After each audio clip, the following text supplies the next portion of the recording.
Can you tell me about Brittani? Oh, well, what do you want to know? Everything.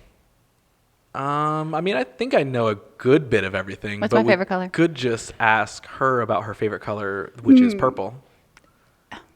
You're only saying that because I just painted my walls purple. My favorite color is red.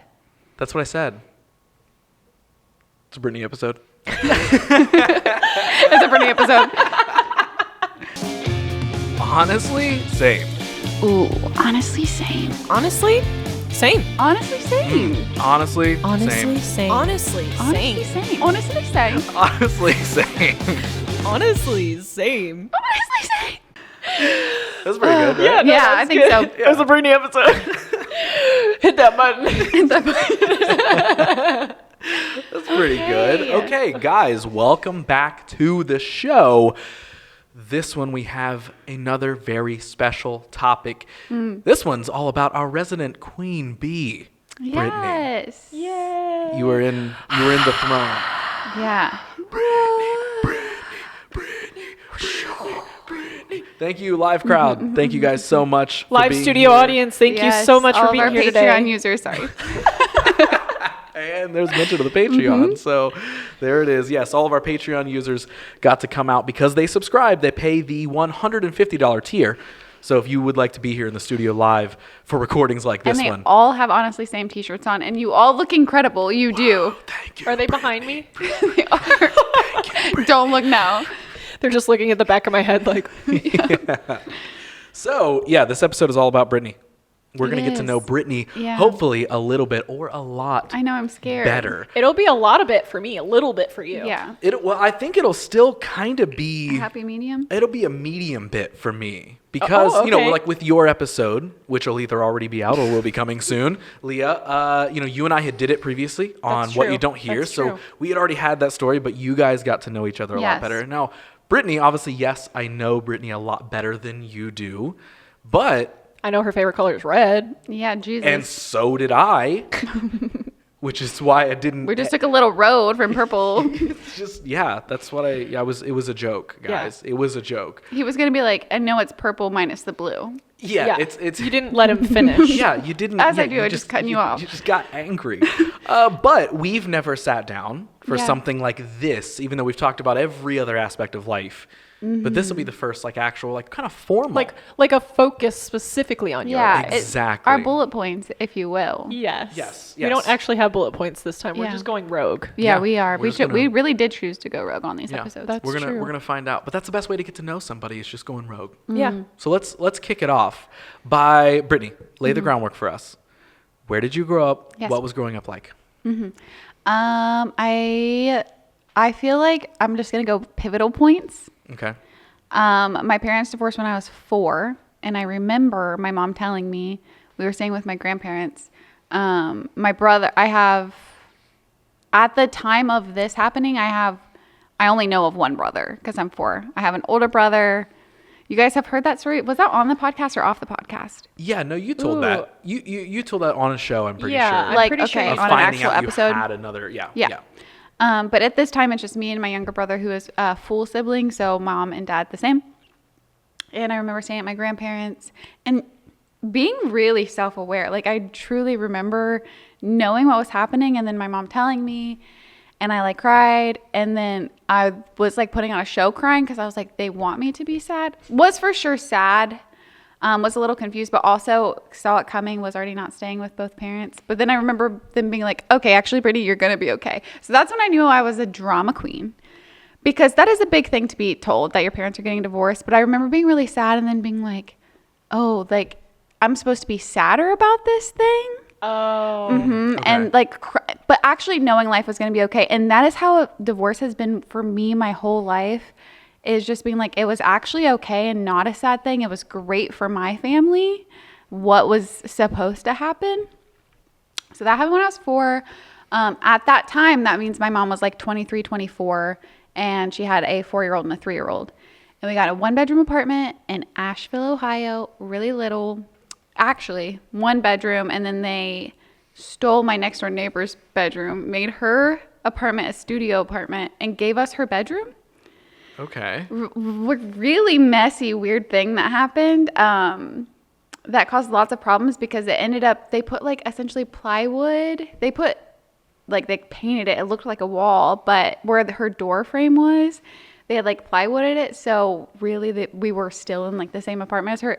Very weird and bizarre. Yeah. So which room were you in? Her a studio apartment room, or were you in like the one bedroom? They turned the one bedroom into a 2-bedroom. So then that's when hers became a studio. Oh. But then there was just this, like, me and my brother trying to just be little kids playing in our room, and we've got a neighbor super mad at us that we stole her bedroom and were loud at bedtime. So Fair. that place didn't last too long and gave my mom lots of hardships as a single mom. Thinking of her at that age, when I am 28 now with kids at that age, is just like absolutely bizarre. Impressive. It's that seriously she did impressive. Yeah. It's absolutely incredible that she pulled it off. And I never, she didn't remind me in a way of like, don't expect much because I'm a single mom. She actually never reminded me that she was a single mom. It was just like, we lived within our means, and she always kind of knew like what the trends were and tried to give me those things we talked about in your episode. Like middle school, everything was Hollister and Aeropostale. Yeah. Always worked to give you the things that you needed in order to be a happy little being. Yes, a happy little bean. So even though things were a little bit different, child of divorce, I end up, with stepmom, other siblings, things like that. That was just the groundwork, and that's what I had to like go off of, is like the hard work that got it to where I didn't know that there was any like struggle whatsoever my whole childhood. I was just like, this is where we live. This is what we do. Yeah, this is life. Mm-hmm. This is how we live it. Mm-hmm. So then I think maybe in the middle of my freshman year, my mom got really sick, and we moved in with my aunt and uncle and their 2 kids. So I had really close cousins like you. And house was a little bit stricter. So I became a little bit not as... When it was just my mom, I could be very honest about things. And we had that type of relationship where I could be like, I like this person. This is how I'm feeling. And I need this to be safe and all of that fun stuff. And then I lost all of that whenever I moved in with my aunt and uncle. So I did lots of bad things and got into lots of dangerous situations. And I never got like shunned by my family or anything, but definitely was like the one to watch out for. Okay. And this whole time my dad's been a great dad. He's got his own struggles, but he also at this point was remarried with 2 children. So living a whole separate life from us, and would have us like on the weekends, where he would just take us to see movies and do that type of like bonding, Kings Island, Cedar Point, all of that stuff. So it wasn't until I became an adult that I like got to know my dad more as a human, because before he would just like turn on being a dad because he only had so much time to do that. Got to see my mom a lot more like raw and real and struggle. But she's still incredible, and she's still doing incredible. But yes, so pivotal. So going from like, my life was not easy, but I didn't know that it was hard, or you know what I mean, that I was lacking anything. I wasn't lacking anything. To just a complete like flip of script, going from I can do what I want because I have this trust with my mom, to now I have all of these barriers up. I'm trying to figure out who I am, but I don't feel like I'm allowed to do that. I can't afford to dress the way that I want, and my mom, with her best interest, is getting me what everyone else is wearing. And I've got to be thankful for that, and I am thankful for that, but I'm still like struggling with what I'm supposed to be doing. And who you are. Yes. So then I went to Eastland Career Center, a vocational school for hair. That was like a little bit of an escape. I don't have to like sit in the same high school with everyone and play by these same rules as everyone, that I still have to do at home. And then that I feel like going to the Career Center pushed me to like be more extroverted. I'm not extroverted, but pushed me to figure out how to speak to people. I literally could not do that before. I was the weirdest person alive. Like genuinely, I just feel like if people ended up you're going to walk up to a pretty girl and be like, yeah, this conversation's going to go fine. I'm going to say some really weird shit, and neither one of us are going to know when to walk away. That's me now. I've worked so hard to get rid of that shit. You graduated from being the most awkward person, and now it's me. I just passed on the torch. You were maybe in last place, and then you now I'm in last place. You said, and now, yep. You can have the trophy. I don't want it back. No. It's so hard. It's so hard to get rid of. It's good. So you think that it was specifically hair school that maybe like kind of pushed you out of your shell a little bit? Yeah, and we talked about that in the high school episode. That like everyone in your class, even though you're going to spend every day with them, they're all coming from different schools. Did someone hear a mouse just now? Did you hear a squeak? It might have been my nose. It might be Leah's. I might be wheezing. Yeah. Okay, great. Wheezy Leah. Both things equally as cute. Yeah, maybe there's a mouse, or it's just Wheezy Leah. Or just Wheezy Leah. Either thing. Great. Love it either way. What the heck was I saying? The hair school description. Everybody was coming from different schools. Yes. You knew who you were going to be surrounded by every day, but it was like everybody was so different. And that is also when I went through my first breakup, was sophomore year, and I was going to the career center, and he was a senior at the regular high school, and he was just very untrustworthy. He worked really hard to get me, and so I thought like, oh, like you just sucked before this. Like you didn't put in all that work to like be shitty now. Okay. Newsflash. High school boys are shitty. Doesn't matter what they do to get ya. Yeah. Pretty fair. Pretty fair. Sorry, Ross.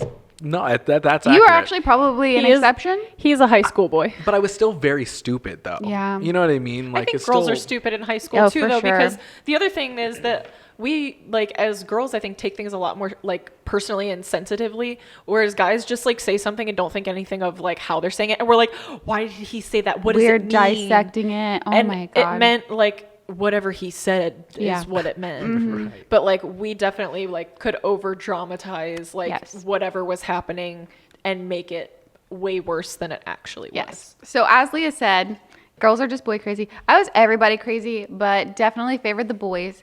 And I got my heart broken a lot. But mainly, like, a lot of my big decisions throughout life were how to fit in the puzzle of, like, whoever I was with. And not necessarily whatever they were interested in. I would want to support them in that. But just how can I make sure that they can still have their thing, because they all had something, and I don't mess that up while I'm trying to figure out what mine is. And the reason why it was so easy for me to be adaptable to that is I just have never known what I wanted to do.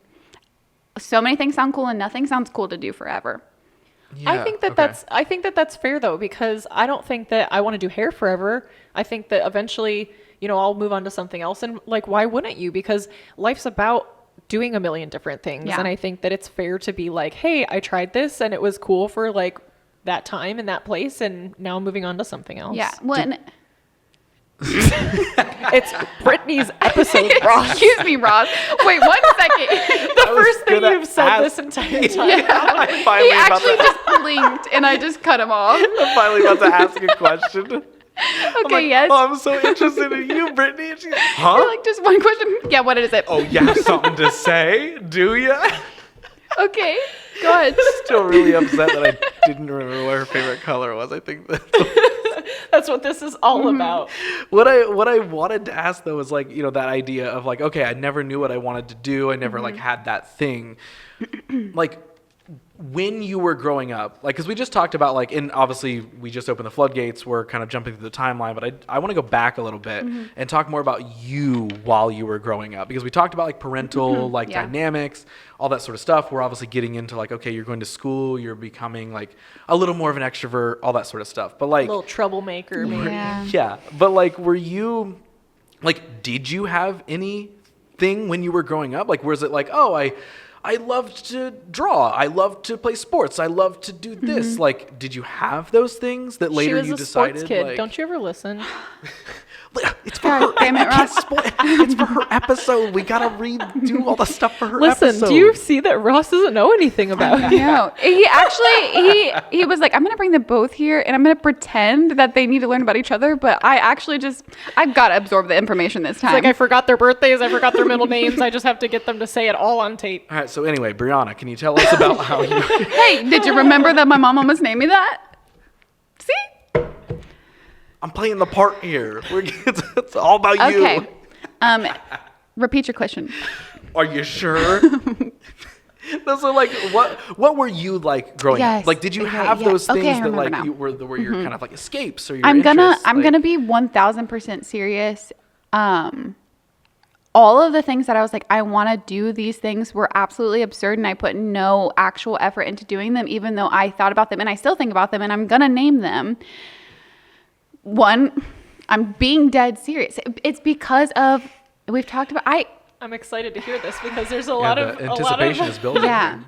I just get everything from movies. I just watched movies. My mom was a really young mom. She popped on the TV and I just absorbed what I saw, and that's what I aspired. I didn't have other adult figures in my life. My mom worked the job that she had to work, and I just was like, so people enjoying things on TV and doing those things. So Yeah. acrobat. Really wanted to be an acrobat. I was going to join the circus, like 1000%. That is beautiful. That is magical. I want to do that. I did gymnastics for a really long time. I did competitive cheerleading, video counter, like store girl. That still, if Blockbuster was still open, I would 1000% be happy just managing a Blockbuster, watching movies all day and helping people find shit to escape to. Like that. I could Hell do yeah. that. I would do that all day long. That's all I've ever wanted to do. And then fucking Blockbuster closed. Thanks, Netflix. This podcast, awkward Not time to bring- supported by Netflix, I guess. awkward time to bring it up. It is sponsored by Netflix. We love them so much. Thank you And guys. by thanks Netflix, I meant thanks Netflix.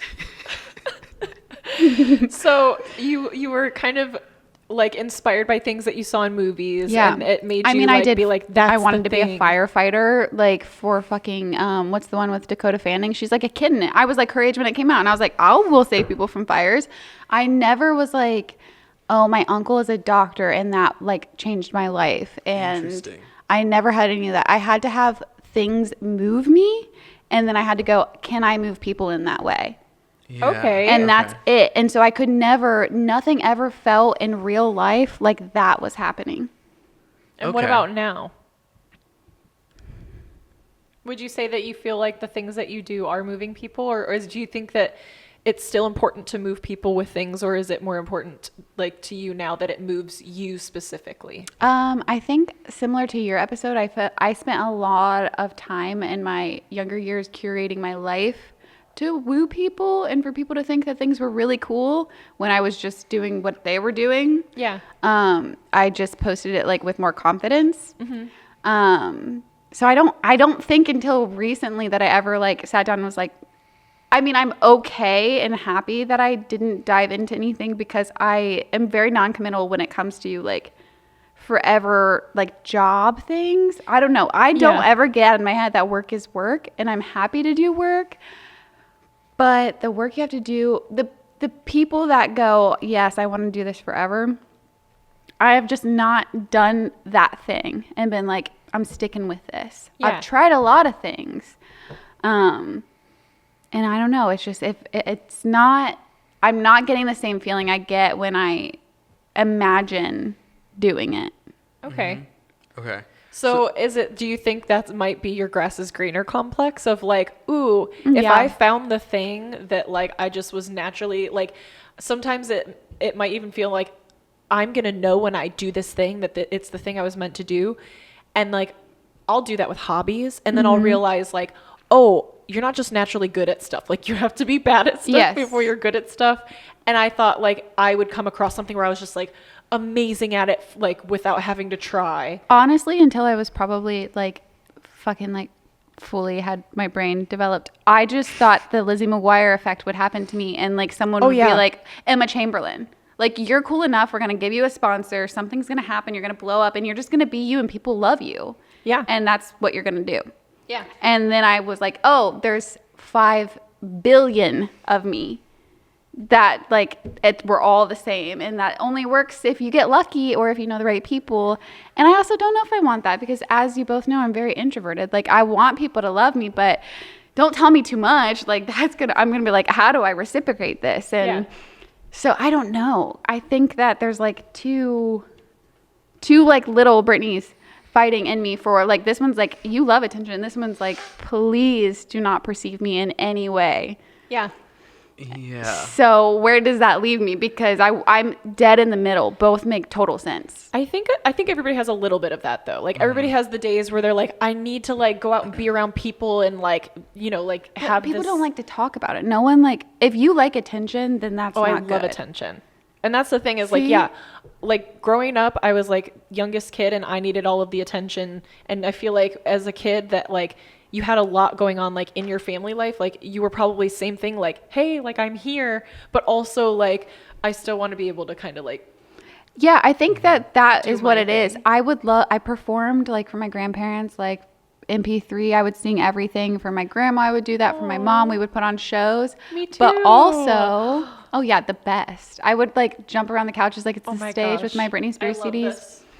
But then I also could like disappear for like a week very young into my bedroom, and like no one would notice. You know what I mean? So it was just like, I can find comfort and no one has to look at me right now. I will not be perceived. And then I also am like, oh, I need to get back out in the world. Everyone's forgetting about me. FOMO. AKA motherhood too.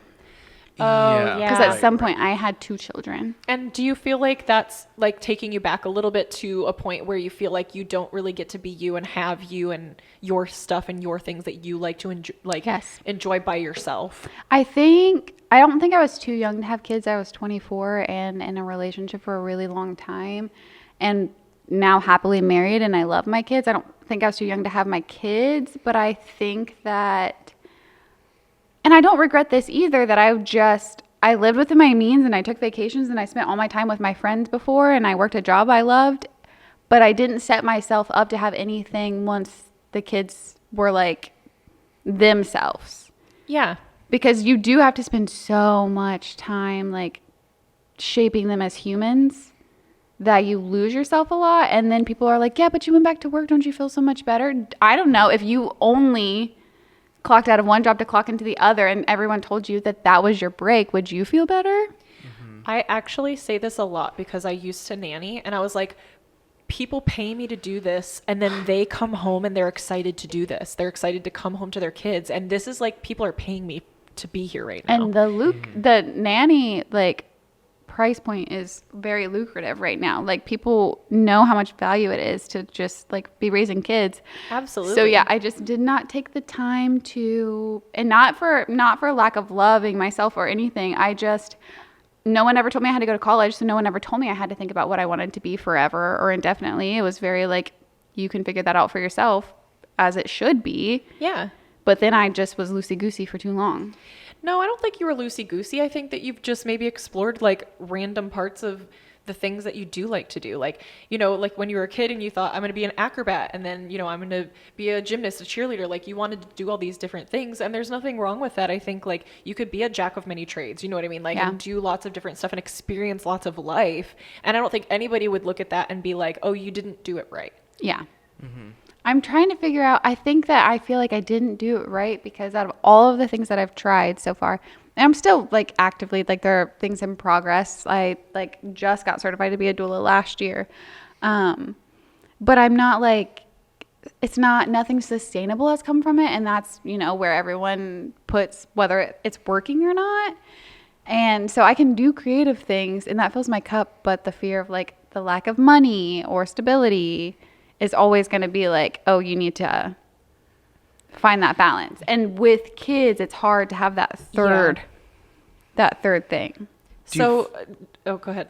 Do you feel like it was always those things? Like, was it just those fears of, oh, I'm supposed to have a job and I'm supposed to make money, or I'm supposed to blah, blah, blah, like even like pre-kids?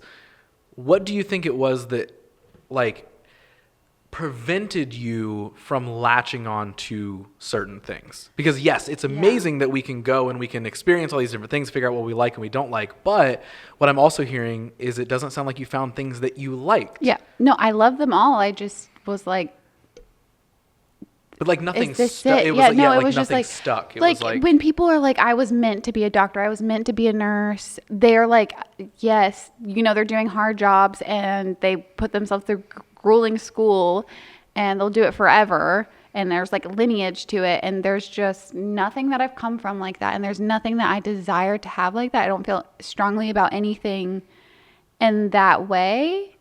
And so it was never like, I was like, oh, another one that didn't work. I was like, another one that didn't work. Mm-hmm. Or I didn't even know if I cared if it worked or questioned if it worked. I was like, okay, I tried that. yeah. And now I'm going to move on to this thing. I've never felt like I was doing the wrong thing. It sometimes would feel that way because of other people being told that they have to go to school. And so then, you know, when someone's like, yeah, there are so many people, like majority of people I know that their parents were like, I don't care what you do, but you have to get a degree. And I would be like, well, what's going to happen to me? Because I don't have one. So I'm going to jump around and I'm going to do these things. I went to school. I went to cosmetology school. I went to Columbus State for a couple years. Then I did my doula certification. I'm not afraid of education. I'm not afraid of like commitment to the school or getting it done. I can do it. I can say that I'm going to love it forever. I don't believe that I'll love anything like that forever. And that's a lot to commit if And you don't there's think, so much to commit when anything could happen at any time. Well, one thing that I will say is that if you commit that time and that energy into that thing, it almost makes you love it more and makes you want to do it because you're like, I put so much into making this something that I can do for myself. Mm-hmm. And it almost makes you love it because it's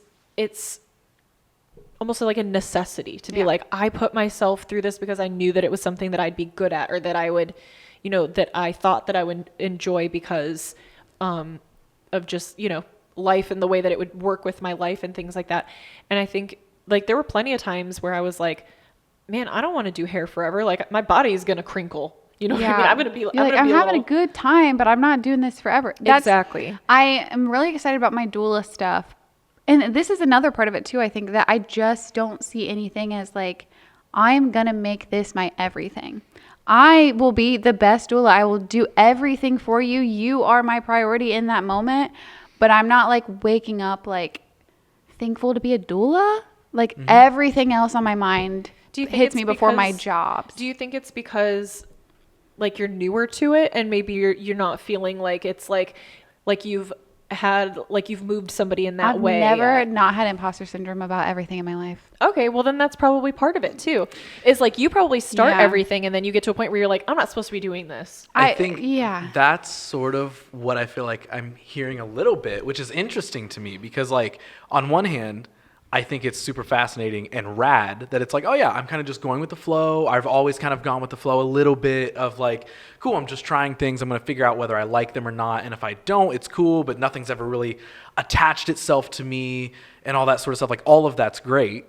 And at the same time, you're also identifying like, yeah, but I kind of have imposter syndrome about these sort of things. Like that's even why I was asking earlier, like, what it was maybe, or if you've been able to identify like what you think it was that was preventing you from attaching to any of these things. And something that I want to emphasize even more, because I don't want to get this twisted like we're talking like, why don't you have a job title? Why don't you have one career thing that you're focused on? That's a great question. But I don't think the importance is talking so much about what you do or what you want to do. I think the important thing that I want to kind of uncover is how have you discovered who you are? Yeah. Because I think it's always more important to know who we are, and that's why we're interested in the things we do. Yeah. And I think that allows us to be more interested in a multitude of things, and we're able to try and fail and decide to quit something, 100%, whatever. Yeah. So it's like rather than, oh, we have to beat ourselves up because, oh, I don't have that, like, I didn't want to go to college, or I didn't want to be this, or I didn't want to be that thing. I don't think the job title is even the necessity. I'm interested to see like what do you feel like you have actively uncovered about you and who you are, and then of course by second nature or by a byproduct, you'll eventually, you'll get into things that you like to do, whether it's podcasting, a doula, like whatever. Like, what do you feel like that aspect of your journey has been like? Like, do you feel like you're maybe just starting to enter that? Because I also know, to be fair, I'm spoiling this a little bit for myself, but like, we have been actively talking about this a little more recently. But like, what do you feel like that's been like for you? Like, do you feel like you're just entering that? Yeah. Do you feel like you've always had a battle with it? Like, So there's like two, like when I think of who I am, me, when I do that thing when I'm like, I love you guys so much, I'm gonna get away from the mic. This mic is in my way. I need to talk to you. Let me Face look you to in the face. eye. There's like two things that are like a part of me, really big parts of me that like most people would say when they're saying I found who I am, they're talking about one of these two things. And it's either like really sure of themselves and like who they are and what they want and cannot really be like faltered by other people. And then there's the like, this sounds like so foo-foo, but just like, oh, this is so much bigger than like what we allow like society to say what we should be doing and like checking this specific thing off the list. So I know who I am. I know there are lots of things that I am like interested in, and because I know who I am and know myself really well, I know that I have barely scratched the surface of those things. I can list 1,000 things I would love to try and like 10 that I have. But then there's this part of me that I always is like, and not in a negative way, but what's it really matter when I'm trying these things? How much time do I want to give to this?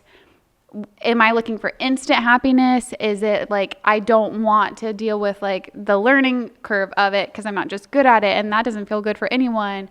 Or am I just like searching for this thing because this is what we were told we're looking for? Yeah. Because I don't have the like thing in me that's like, you haven't found that thing yet, keep going. Like there's a lot of in the back of my head, you should try this thing. I think you'd really like it, but no powerful, like, that's the piece you're missing. I think that's a good thing. Yeah. Because not everybody has to have, like, you can like work at a job that you just like are good at and like to like make money so that you can do the things that you enjoy, like hang out with your family, or you love movies. Like if you can just spend time doing the things that you really, really like to do. I mean, you don't have to have that one thing that like is a driving force in your life of like, because you're your own person and you're not defined by that one thing that you do. And that was in my episode for me, it was music. And when I lost that, it was just like, I had to recreate my entire self. Who am I then? Exactly. And you know who you are so confidently. And it's like, because you know what you like and you know what you don't. And if you get into something and you're like, yeah, it's all right. Yeah. That's okay. Not everybody has to have some like business venture, some creative idea, some life-changing, life-altering thing. And that's not to say that you won't someday. Like maybe you'll just randomly one day be like, oh my God, like this. I love podcasting. Like, I love doing this thing. And like, if I could do this thing every day, at least for the foreseeable future, I'm going to be stoked about it. You'll probably have lots of those things in your life, but it's okay to be in the midst of it all and just enjoy like the little stuff in enjoy between. the ride. So I'm trying to do that. But it is scary. It is scary because everything, and I'm not like anti like business ventures, and I love like watching creative things and seeing people do cool things. It's just, I'm not even afraid to fail. It's just, I want the like, I wish I could see the future and be like, that's going to work out. Again, not afraid to fail, but just know like you're going to get that feeling that you can get so easily and all of these other ways in your normal life. Still, in order to live on planet Earth here, we have to make money. So I would love to find the thing that I get the feeling toward that can also like help me support my family and my life. Yeah. Well, and I think it goes to say that like anything that is like some like maybe career path, if we're talking about specifically like monetized hobbies or things like that, where it's like you can make money like doing hair or creating, you make a lot. I'm not even gonna get into your. I love that things. I was I'm like, like, you know what? I was like, yeah, let's see what your list is. I was You like, said, you know what? I'm just not even gonna list stuff. All the but stuff like, you do. this is Brittany's episode, Ross. But like being, in that thing that like could create like something for you to then live off of and things like that. There's always still going to be parts of it though where you're going to be like, man, this part of this sucks. And I think about the things that have moved me that I'm like, why couldn't I be the person that did that thing? Yeah. But there's so much behind the scenes for those things that it was just like another day at work for them. You know what I mean? Mm-hmm. Yeah. Mm-hmm. So I don't know. It is a big grass is greener complex, and a lot of, I think I'm too sure of myself in knowing like that I'm fulfilling like a spiritual purpose to myself. That is, if my cup is full there, so then I don't spend as much time as I should doing the like physical part of it. Yeah, I don't even know if it's a should though. Is it? Like you haven't committed fully to something enough to know, like, yeah. which I get, but I don't even know if that's like the. I think like, I feel like it's so important, and also just interesting to hear that like you are so sure of yourself and who you are. And it's okay that there's not that like tangible thing of like, I'm so sure that I'm going to be the best podcast host, or I'm going to be the best talent scout, or I'm going to be the best whatever. Like, I think there's a lot of value in having that sureness of, I know what I'm interested in and not interested in, and I know what I'm willing to give a shot and not give a shot. But I think the other layer of that is being sure of like knowing when that moment hits also. Because like, again, I don't think it comes down to a job title or a career path or a creative endeavor. I think it comes down to like what fulfills you as a human being. Yes. Is it talking to people? Is it hanging out with family? Is it just being there for somebody? Is it blah, blah, blah? And I think that is the most important thing that can be the deciding factor for anything. Yeah, and I'm not lacking a lot of that. So Exactly, I've not right. had to like sit down and be like, what's missing? Because my schedule's always full and my cup is always full. And yeah. But then it did do me a little bit of disservice, because then I went like, okay, my cup is really full and I have these beautiful children and everyone cares about these children and they are set up now. And now I have to like rewind a little bit and be like, you didn't lose any time, of course, but you do have to figure out like re-identify who you are. Yeah, where you go from here, yeah. And what you love, because I did for a little bit like make being a mom my whole personality, because it's so hard not to, especially during the middle of a pandemic. And then being like, oh, so many people see me as that. And so when my friends reach out, it's first like, how are the kids? Which of course, but like, there's a whole human with like so many things I could talk about outside of them. So yeah, just finding that balance of who I am in there. Sorry, guys. Stupid mic. Oh my gosh. We should just get rid of these mics. I think that's something that a lot of moms struggle with, that I've at least like, I'm not a mom, but I feel like I've noticed other people that have children struggle with, is kind of re-identifying themselves after having kids, because you do kind of lose a little part of you, because you're having to sacrifice so much of your time every day and your energy. I mean, being the kind of person that can like put kids to bed and then be like, all right, cool, I'm going to work on like this, like I'm building a table from I just want to stare at a wall. Yeah. Like you kind of just want to like turn your brain off, and sometimes that's okay. So I feel like it's okay to be like, okay, I can identify as literally like a person that likes X, Y, and Z and doing X, Y, and Z, and being able to separate that from being a mom. Like I almost feel there's like a guilt of like putting time into the things that you like. So it's like, okay, unless you say like, all right, when the kids go to bed tonight, like I'm specifically going to like set myself up to do this one specific thing. Like, do you ever do that and then feel like the time comes and you're just like, okay, like, no. Yeah. Well, like I look at my schedule, I write everything down, and I fill up every day, not purposefully, because, every person that reaches out to you has no clue what you're doing. And I am a people pleaser. I'm putting them on the schedule. And we're some of those people. Here we are. Here we are doing a podcast. And I love it. Subscribe to our Patreon.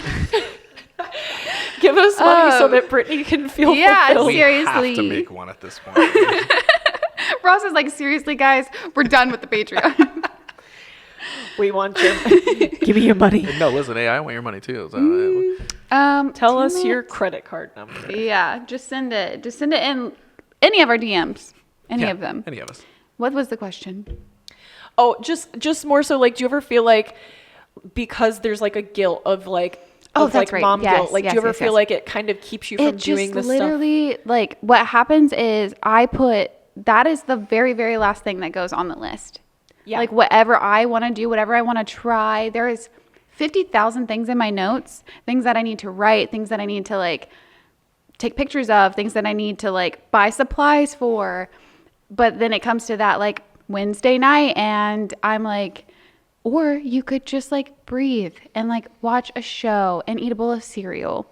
And yeah, maybe you do that every Wednesday, but look at the other, like, 72 hours you give to everyone else. Yeah. And so then I just lose that time every single week. That will win. The fucking Fruit Loops will win, guys. But you know what? I feel like having that time is productive because it helps rebuild you as just like a person that is sane. You know what I mean? Yeah. Because kids can drive you insane. People can drive you insane in general. Like, living life it breeds insanity. And so I feel like to have that little just like blip of time to yourself, like choosing how you use it, whether it's a productive thing by like you're creating something or doing something tangible, or you're being productive by literally building yourself back up. I feel like it's just what you kind of choose is like, all right, you know what? I'm going to focus on me because this is what I like need right now.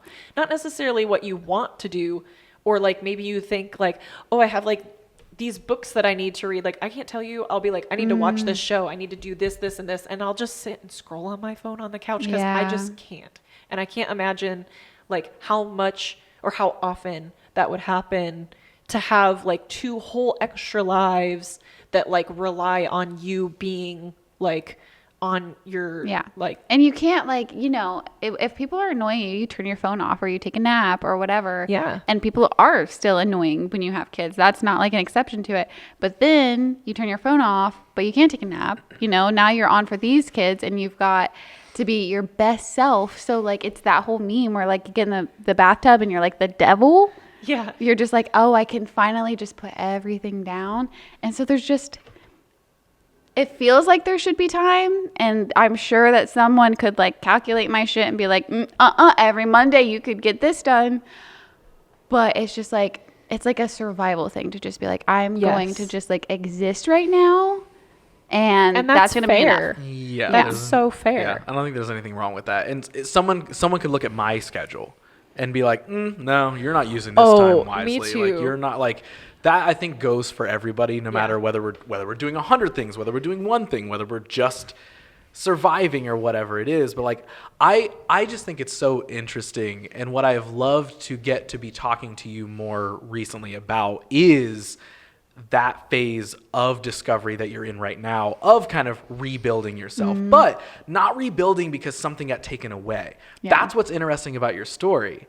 Is it wasn't like, because I know other parents who were on this pursuit of a career or a job, and then kid pops up and now they're like, I have no idea how to balance this and how to get back where I was. And again, that there's plenty of people who are making it work, other people who are figuring it out, all that sort of stuff. But like, it's interesting to me, and almost just from an outside perspective, I'm excited to see you figuring these things out. And so you're not having the battle of, oh my gosh, I was doing this thing and I was so close to doing this thing and blah, blah, blah. Oh my gosh, and then I have kids. And of course I love them and that's amazing, but I need to get this back. I'm missing this part of my identity. Like, it's cool to hear you sit and say, yeah, I don't feel like I'm necessarily missing something. Yeah. But you're so open to discovering something new. I know there's something, I know it's frustrating to know that there's something out there that I'm going to be so passionate about. I hyperfixate on things all the time. And that's another reason why I don't end up with like a thing. I can't hyperfixate on something I don't know how to do or don't understand. So it's things that are already done that I'm like, I'm in love with that and I can't get to that, but I'm going to obsess over that. And then I just, you know, don't open up the floor to actually learn and then find that thing that is going to click. And I just haven't figured out where the like opportunity lies that will give me that. I just keep hoping that like, Has there ever been one thing where you're like, no, I'm gonna like just commit and try to do this thing and like try to make it the thing?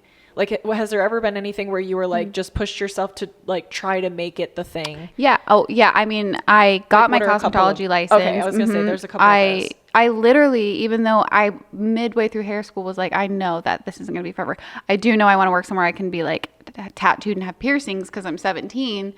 But I still like, I got my license before high school was even out. I did the salon for 2 years, and then Lush is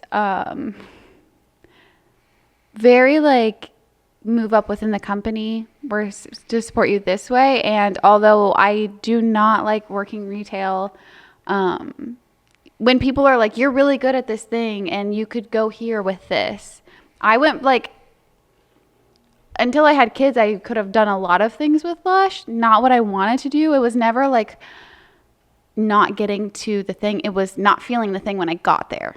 Okay. Gotcha. Like, I have finished things and been like, yep, see? What was that for? Yeah.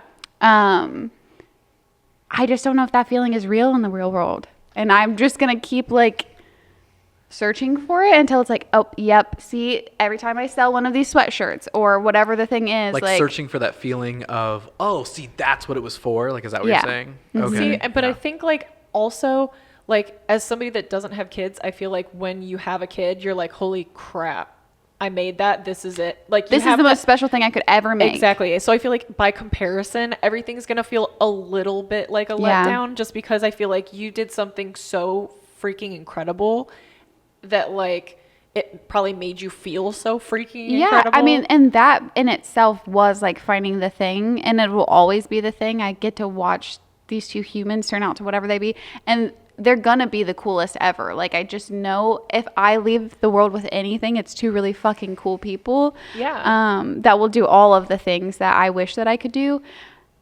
I don't know if that's actually what will end up being the thing. I hope the best for them, but I don't know. But I don't really know them that well. She's like, But I don't know them all that Best for well. them. I did get know rid what? of them. They moved out yesterday. I wish them the best. I But- did. I bought like a surplus of birthday cards to send out, but yeah, good luck to them.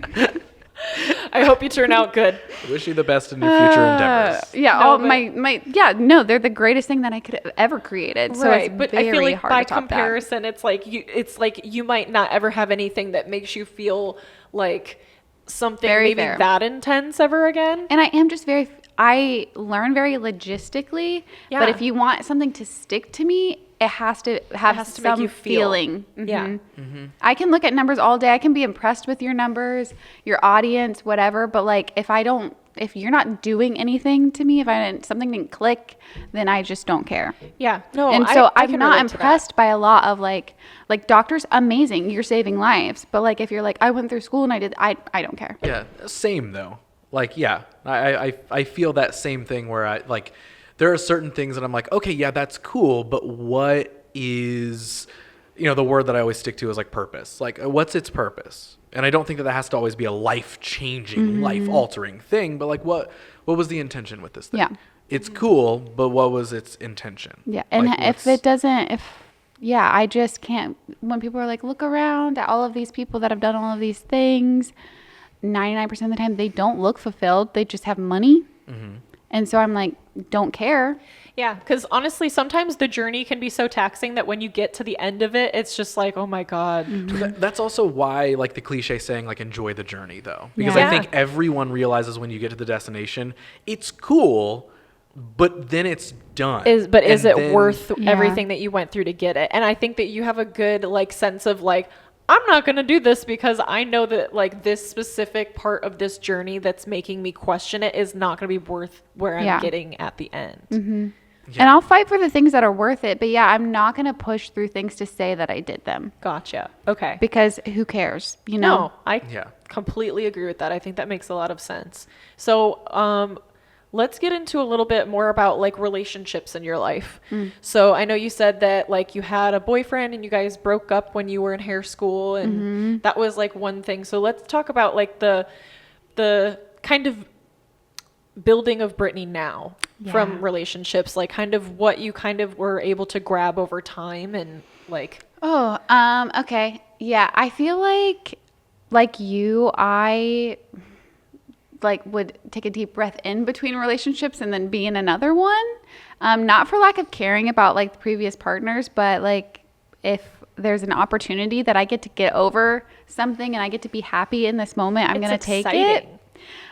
So I ventured out a lot after like my high school relationship.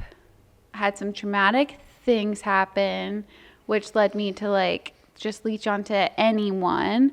And I dated a dude that was much older than me after I freshly turned 18, and he sucked super bad.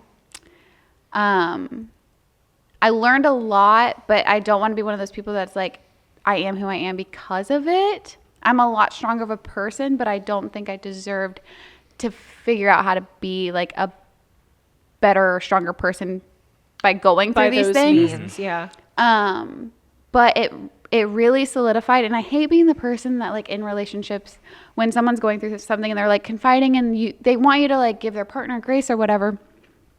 There are just people out there that will like respect you and like communicate with you and meet you where you're at and only want the best for you and not do toxic things. And so I have such a hard time now that I have found a life partner that like, you know, everything is hard, not hard, but like everything takes work.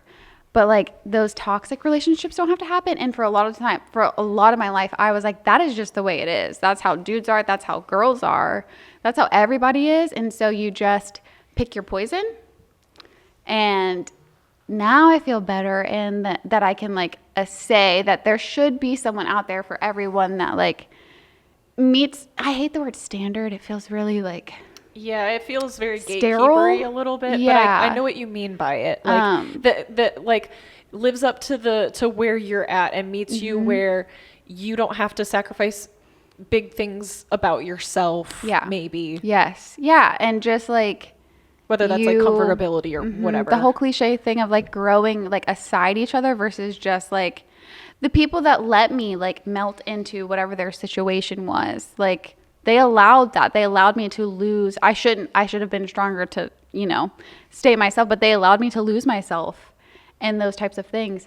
So I will say, hate the things that I went through, but I definitely came out so much more self-aware. I think that's why I'm just like, yeah, who cares? I'm happy. Like my life, my everyday, I can wake up and name like 10 things that are happening to me in this moment that are so cool that I wish I had like 10 years ago. Yeah. So now having those things, that's why it's just like go with the flow.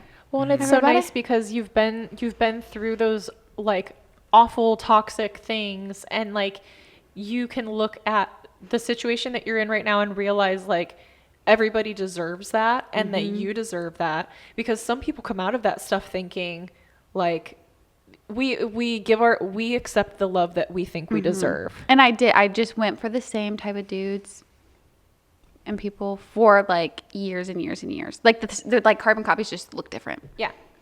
And then I don't know. I feel like I don't want to say I got lucky because I am deserving and everyone is deserving of a supportive partner and someone that you can build a life around and with.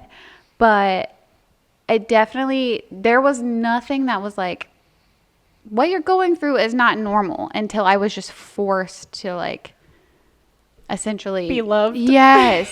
Forced to be loved. Be like, oh, you're not like, oh, so much deprogramming has to go on. So that's another thing that you have to do on top of like figuring out, you know, what you're doing is to just figure out how to be a normal human once you're in a not fight or flight like scenario. Yeah. What was that process like for you? Like whether it's deprogramming yourself from, you know, things that you learned in your childhood, or deprogramming yourself from those relationship you know, things that you would experience. Like, were you able to kind of self-identify during those moments, or was it just like, oh, this Zach guy is amazing and wow, I just feel better now or something? Like, I didn't realize until probably like a couple years ago, and Zach and I have been together for 8 years this year in August, a couple years ago, how bad everything I went through prior to Zach was. kind of when the world was figuring out how bad relationships were and the things that we were like, oh, that's not normal to do that. That's like a crime. Yeah. Oh, not accusing anyone of crimes here. Yes, of course. But I think that I'm Subscribe still to our processing. Patreon to find out. Yeah, I'll give you all the tea on Patreon.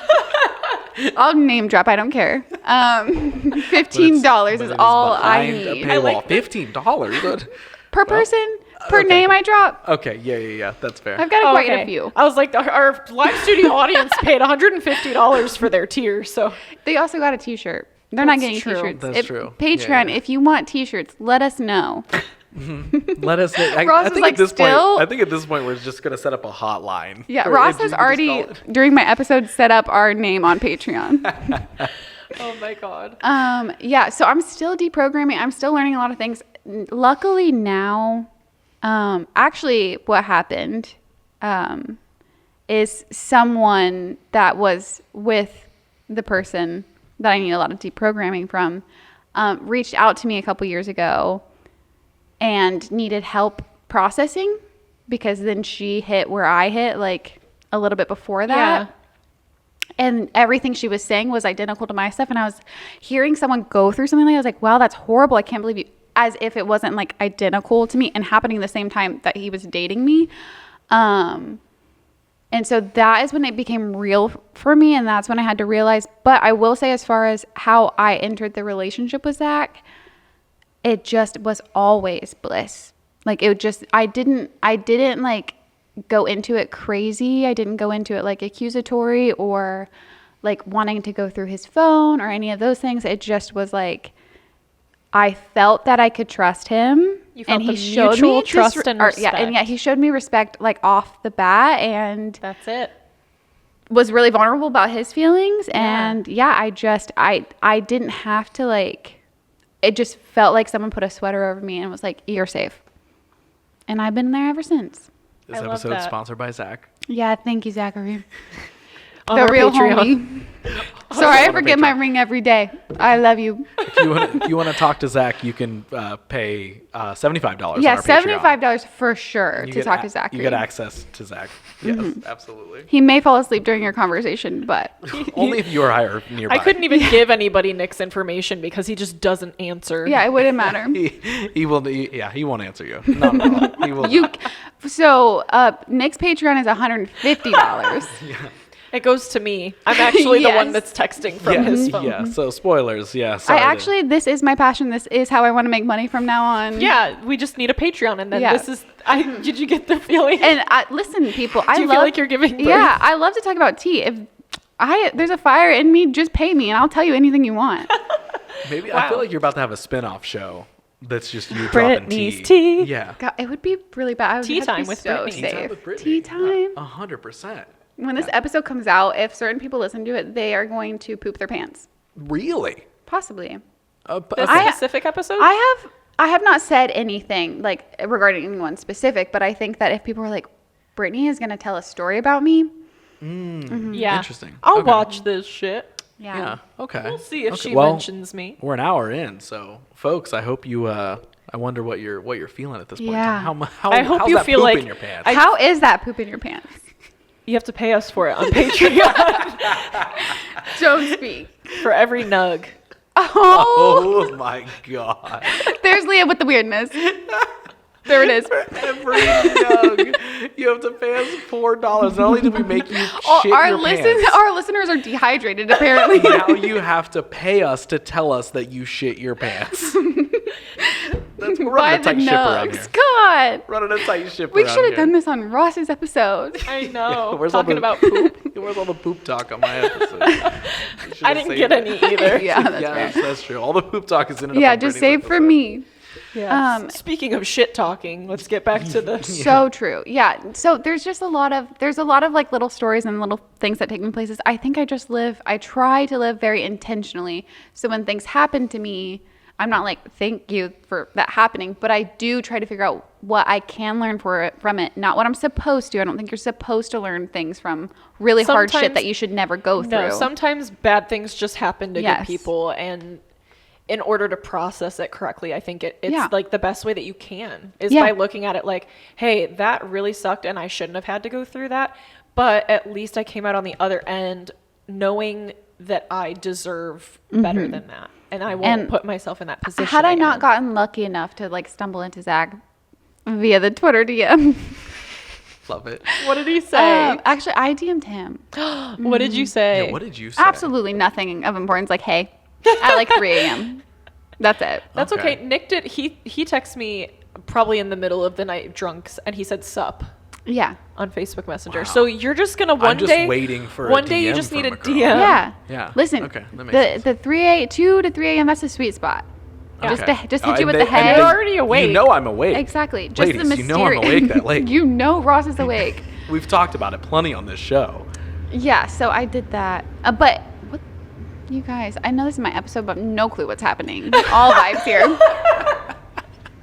We got really sidetracked. Oh, No, but- even if I didn't get lucky enough to get with Zach and be like, absolutely, this is what I deserve, I would have immediately, like, I wouldn't have fallen into anything similar to what I was in because that happened to happen the same time as adulthood was hitting me. So then I was like, oh, fuck, what am I doing here? Right. Yeah. You started to identify like, oh, here's who I am. Here's the things I actually deserve. Here's like, okay, we're maturing. We're learning. Yes. We're figuring things out. Yeah. Yeah. And it's nice though, and it probably was really refreshing to like be with somebody that like almost in a surprising way. Like, is this like when were you like waiting for a moment where like that imperfection? The first time we like had an argument wasn't an argument. I just said, I think one of your friends is a little shitty, and that was nice. And I bawled my eyes out because it was like the first time. Because I'm not saying like but we would just communicate before, and that was the first time I was like, we're gonna have different opinions on this thing, and I like bawled my eyes out. And he's like, my friend is a little shitty, and that was the end of it. Yeah. But I was so scared of what that was gonna be. Yeah. But like truly, our entire relationship, there's never been like a huge blow up that was like an irredeemable thing, which was like in previous relationships, Right, like oh right. fucking another Wednesday night. Yeah, no, and I think it's really like, it's really nice to, I think, be in a mature relationship where before it becomes an argument, you have a discussion. And that's like, I think something that, especially because you are good at like articulating your thoughts and feelings, but you weren't like allowed to do that in the past. I feel like that was part of like your reprogramming, was having to learn to And be that's like, another reason why I'm so much stronger. I mean, I did a lot of internal work, but Zach was receptive to any like feedback or any feelings that I've ever had. Whereas before it was literally like, we've already gone over that. This is how I feel about it. This is how you should feel about it. And you need to move on, or you are, whatever, Or because you're you won't let it crazy. go. Yeah. And like, no, now you can just like, crazy concept, but like be with someone that's like, ooh, I hear you. Those feelings are valid. Let's work through them and move and forward. those people do exist, but you're not going to find them on, no, you might find them on Tinder, but You can find them on our Patreon. yeah. We'll set up All right. a messenger in there. Yeah, Ross, you can do that, right? Yep. Sure. Done. My- Consider it done.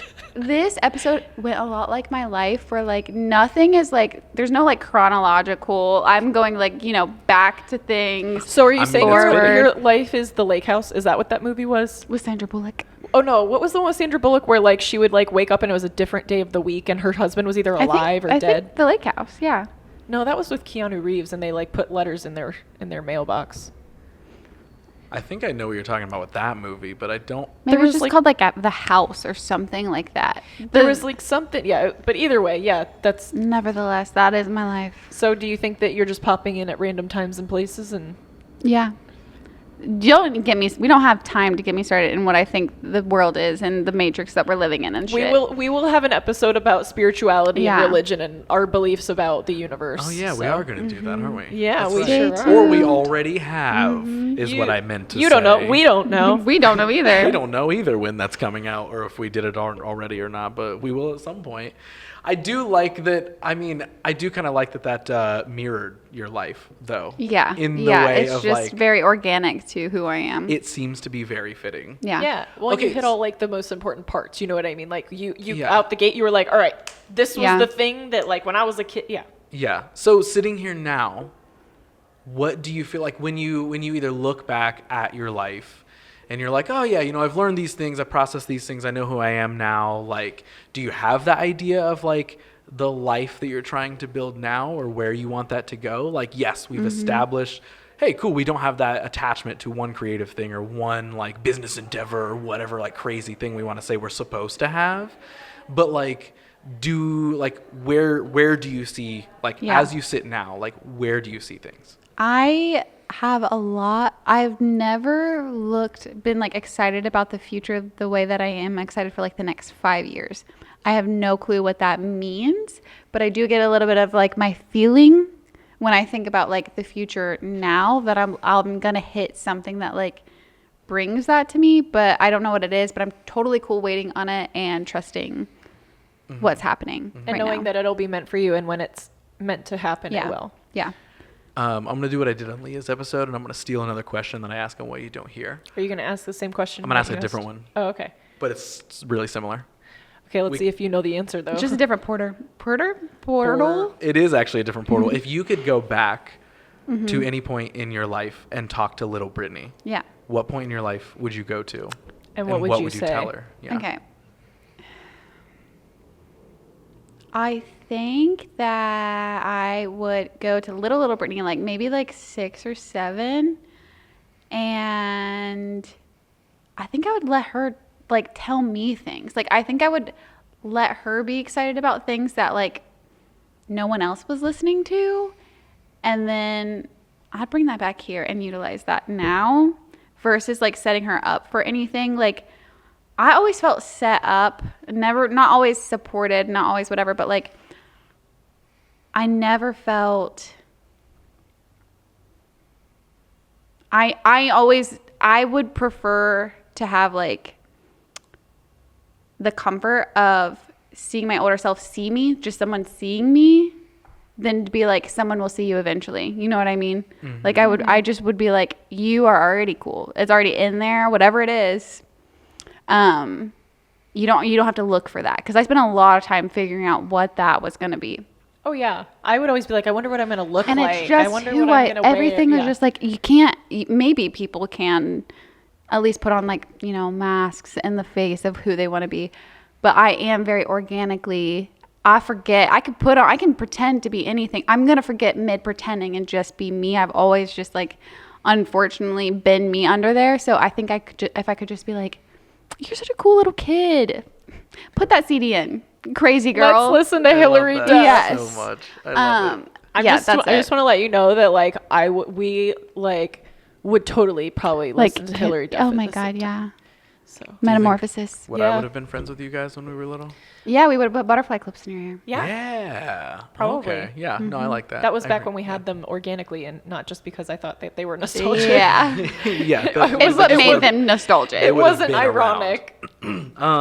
Leah, do you have any final like big burning questions before we start to wrap up? Like, is there anything that you want to tell everyone that's listening or watching? Like, is there anything about you or your life that you just think like you want to put out there for the world? Yeah. I think I just want to say, if people are listening to my episode specifically right now, thank you. There's like a part of me, and it sounds like, I don't mean it in an egotistical way, of like, I just like, thank you for seeing me. And I don't know what I'll pull out of this or what will come next, but I just want to thank everybody for the support. Like, it sounds weird to say, but like, people have been very supportive. Yeah. So just that, I just want to put on the record on my episode, like, thanks for, I don't know, seeing me and seeing little Brittany. I love that. Okay. Yeah, I have one final question. Okay. I want to ask you the same or a similar thing that you asked me in my episode. Mm-hmm. When someone walks away from an interaction with Brittany, what do you want them to walk away thinking or feeling? Validated in like the most like safe or like correct way possible. I'm really good at like meeting people exactly where they're at. I don't know. I want them to be like, yes, moved. like moved. It doesn't have to be that I like moved them with something. Like I got them to that feeling. I think I'm really good at getting people to that feeling. Yes. Like No, so many I think- people do get their shit done after they talk to me. Yes. And I'm like, you didn't learn it from me, but Yes. yeah. I just want them to feel a little bit moved. Like, that was cup filling. I took something from that. And I don't get that anywhere else.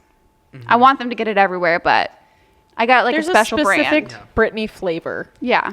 Yeah. And I think it's those things that you should be able to identify why, over the last handful of years, I have wanted to be around you as much as humanly possible. Yeah, that is true. You have asked to move in multiple times. I have, yeah. You never asked to move in with me. Well, this is Brittany's episode, Leah. Oh, how the tables have turned. Yeah, Oh my see? gosh. And so since it is Brittany's episode, as we wrap things up here, Brittany, if they want to come search for those feelings, if they want to maybe come converse with you, see what you're up to, they want to see how you make them feel, do you want them to come find you? Where can they do that? Yeah. It's Hi Brittany, HAIBRITTANI. Leah, if someone else with me wants to move into your guys' house and they want to come ask you when they can move in. They just don't.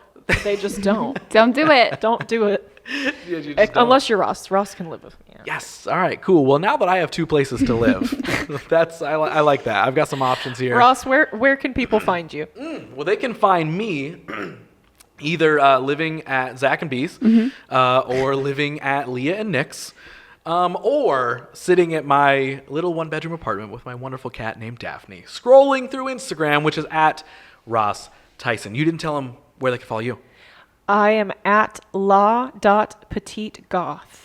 And Brittany, since this is your episode, where can people keep up with the show if they want to know what we're all up to collectively together? Honestly, same pod. Boom. And now I'll let you say your final quote that you love course. saying as we wrap up the episode here. Hit that button.